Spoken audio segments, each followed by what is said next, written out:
Selamat siang, saya Muhammad Artarosyan dengan NIM di BB 118051 ingin membahas bahasa Indonesia tentang bab 9, judulnya Hakikat Paragraf.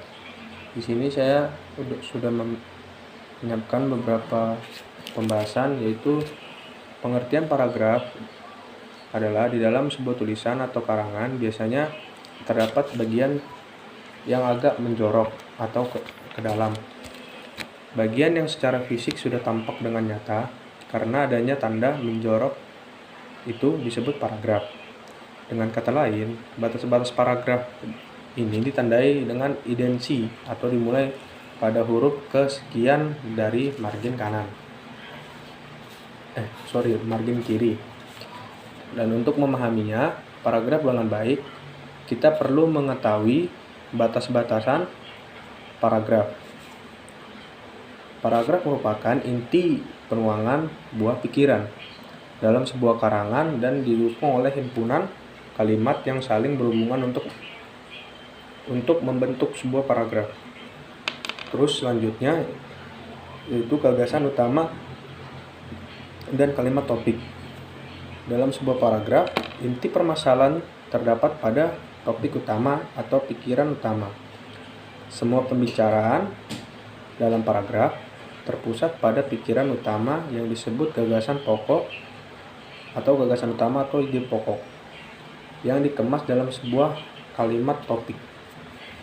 Fungsi kalimat topik yaitu memberitahukan kepada pembaca mengenai apa yang diperbincangkan dalam paragraf itu. Untuk membuat paragraf itu, kalimat topik harus dikembangkan dengan kalimat-kalimat paragraf. Nah, terus di sini ciri-ciri paragraf yang efektif yaitu 1. Mengandung satu gagasan utama yang dijelaskan dengan beberapa pikiran yang jelas. Yang kedua, pikiran penjelasan yang betul-betul mendukung gagasan utama.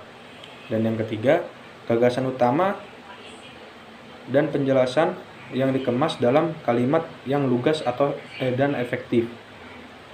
4. Kalimat yang satu berkait serasi dengan kalimat yang lain dalam sebuah paragraf. Terus yang ketiga, pembahasan ketiga, struktur paragraf.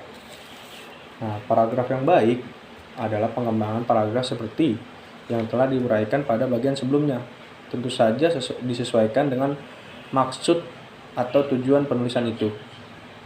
Secara umum, rambu-rambu paragraf yang baik meliputi kesatuan, kepaduan, kelengkapan atau ketuntasan, keruntuhan, dan konsistensi.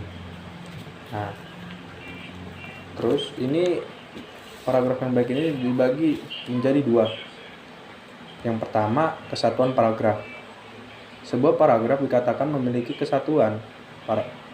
Paragraf itu hanya mendukung satu gagasan utama dan kalimat-kalimat dalam paragraf mengarah pada satu pokok atau tidak yang menyimpang dari pokok pembicaraan.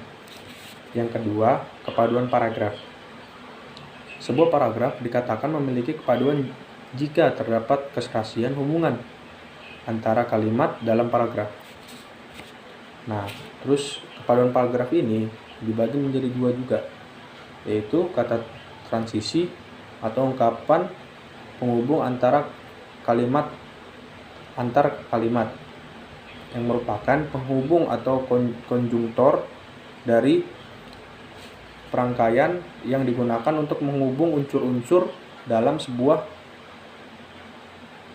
kalimat atau antar kalimat dalam sebuah kalimat.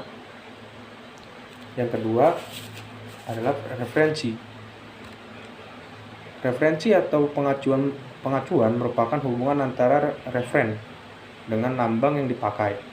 Untuk mewakilinya, kata referen dapat diartikan sebagai sebuah rujukan atau yang menggunakan informasi dari sumber yang terkait.